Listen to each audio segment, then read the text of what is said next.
여러분 반갑습니다. 안녕하세요. 인공지능 교실입니다. 오늘은 AI 발전과 기술적 실직이라는 주제로 진행하겠습니다. 1776년 제임스 와트의 상업용 증기기관 발명으로 영국에서는 산업혁명이 일어났습니다. 18세기 초 영국은 숙련공들의 협업으로 규격화 제품을 생산하는 공장제 수공업 시대였습니다.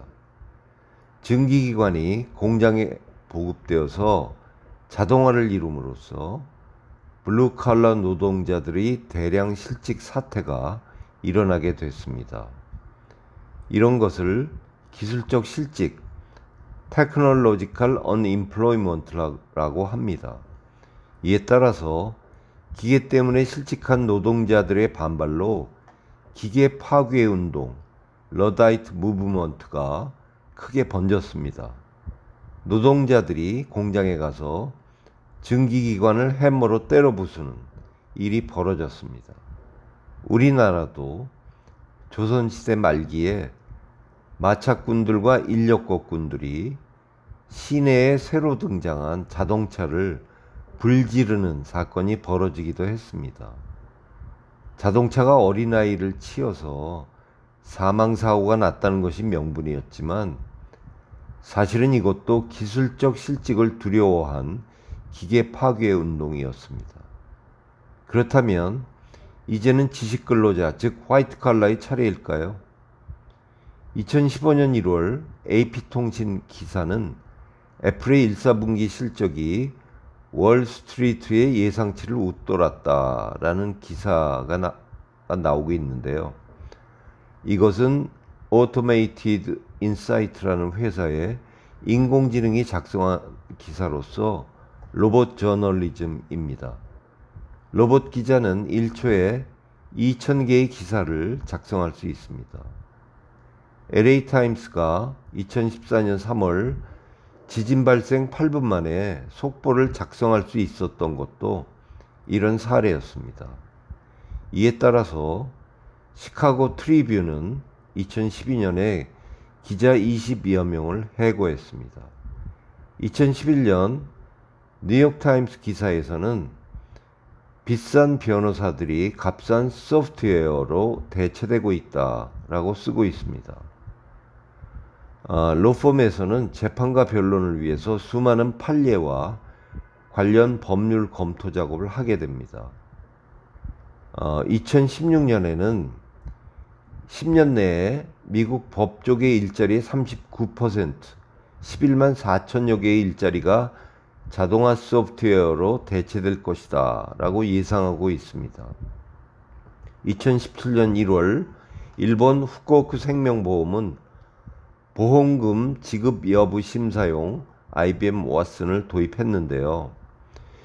기존 보험금 지급 심사 직원 34명을 해고했습니다. 2년 내에 투자 비용 회수를 기대했는데요.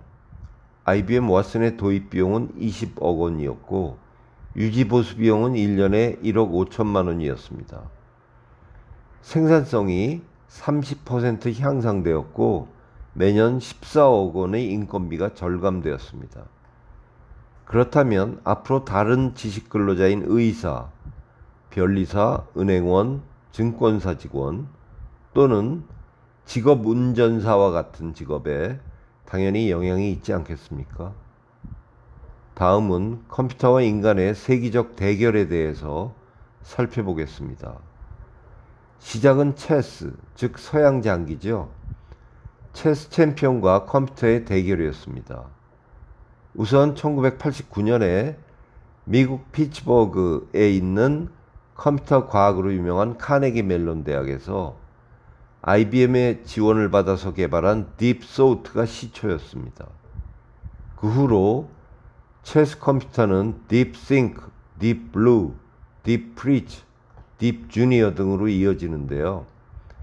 이때의 체스 컴퓨터는 아직 오늘날의 인공지능 수준이 아닌 일반 반복 계산 소프트웨어 정도였습니다.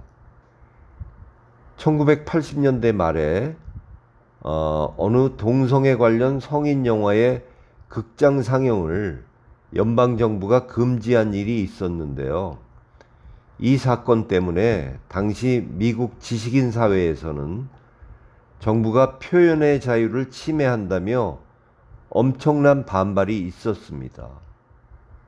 그래서 사실 딥소우트라는 이름은 당시 정부가 극장 상영을 금지한 그 성인 영화의 제목을 패러디한 것이었습니다. 이때부터 컴퓨터가 사람 같은 사고 능력을 가진 시스템에는 이름 앞에 딥을 붙이는 게 유행처럼 굳어져서 현재까지 계속 이어지고 있습니다. 앞에 나온 딥마인드라는 회사 이름부터 시작해서 딥러닝, 딥페이크, 딥폴드, 딥트레이딩, 딥페이션트 등 셀 수도 없이 많습니다. 마치 우리나라에 김서방, 이서방, 박서방이 흔한 것처럼 인공지능 분야에서는 딥서방이 흔합니다. 그런데 앞에 붙는 딥이란 말이 심층 구조의 인공신경망과 관련된 의미인 것으로 오해하는 경우가 많은데요. 이 말의 원조인 1980년대 후반의 체스 컴퓨터에서 볼 수 있듯이 이것은 인공지능, 특히 딥러닝에 사용하는 인공신경망과는 전혀 관계가 없습니다. 따라서 딥러닝이란 심층 구조의 인공신경망을 학습시킨다는 의미가 아닙니다. 이것은 사람과 같은 사고 능력을 가지도록 컴퓨터를 학습시킨다는 뜻입니다. 1989년 딥소우트는 세계 체스 챔피언 카스팔로프에게 패배했지만 그 후 컴퓨터 연산 능력의 큰 발전으로 결국 1997년 IBM의 딥블루가 이 세계 체스 챔피언인 카스팔로프에게 2승 3무 1패로 승리했습니다. 그래도 체스에 비해서 경우의 수가 엄청나게 많은 바둑에서는 절대로 컴퓨터가 사람을 이기지 못할 것이다 라고 생각되어 왔습니다. 약 5천년의 역사를 가진 바둑의 경우의 수는 361 팩토리얼, 즉 10의 170승이나 되지 않습니까? 바둑은 정석을 적재적소에 활용하면서 직관적 판단을 해야 합니다. 그러나 전편에서 언급한 바와 같이 2016년 3월에 마침내 알파고가 이세돌 구단에게 4승 1패로 승리해서 국내외에서 인공지능 쇼크를 일으켰습니다. 또 한 가지 유명한 컴퓨터와 인간의 세계적 대결로서 2011년에 IBM 왓슨이 미국 공중파 방송인 NBC의 인기 퀴즈쇼 프로그램인 제퍼디에서 최다 우승자와 최고 상금 수상자와 특별 이벤트 방송에서 승리한 것입니다. 참고로 IBM 왓슨은 딥러닝 방식이 아니고요. 데이터베이스 기반인 전문가 시스템, 엑스퍼트 시스템입니다. 전문가 시스템도 딥러닝이나 강화학습처럼 인공지능 방법 중에 하나입니다. 사실 처음 검토 단계에서 IBM 왓슨의 승산이 없어서 IBM 내부에서는 프로젝트를 반대했다고 합니다. 제퍼디는 3명의 출연자가 54,000달러가 걸린 시사상식 60문제를 풀이하는 형식입니다. 다양한 주제로 사회자가 텍스트 형식으로 문제를 음성으로 출제하기 때문에 컴퓨터의 음성 인식과 내용 이해가 필요하고요. 다른 경쟁자보다 부저를 먼저 눌러야 기회가 주어집니다. 이 프로그램에서 부저를 누르는 반응 속도는 평균 3초이기 때문에 정확성이 중요합니다. 그리고 4문제의 와일드 카드와 3개의 데일리 더블 찬스를 그때그때 선택해야 하기 때문에 게임 전략도 수립해야 합니다. 마지막에 파이널 제퍼디를 선택하면 그날 확보한 상금을 전부 걸고 모두가 정답을 작성해야 합니다. 이날 IBM 왓슨 이외에 참가한 슈퍼스타 2명은 38연승으로 317만 달러를 수상한 켄 제닝스와 왕중왕전 우승으로 340만 달러를 수상한 브래드 러터였습니다.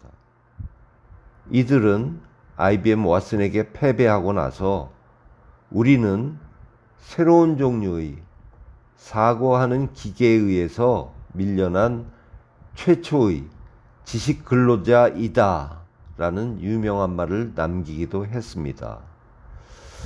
자, 그러면 오늘은 여기까지 하고요. AI의 과거, 현재, 미래에 대해서는 3편에서 계속하도록 하겠습니다.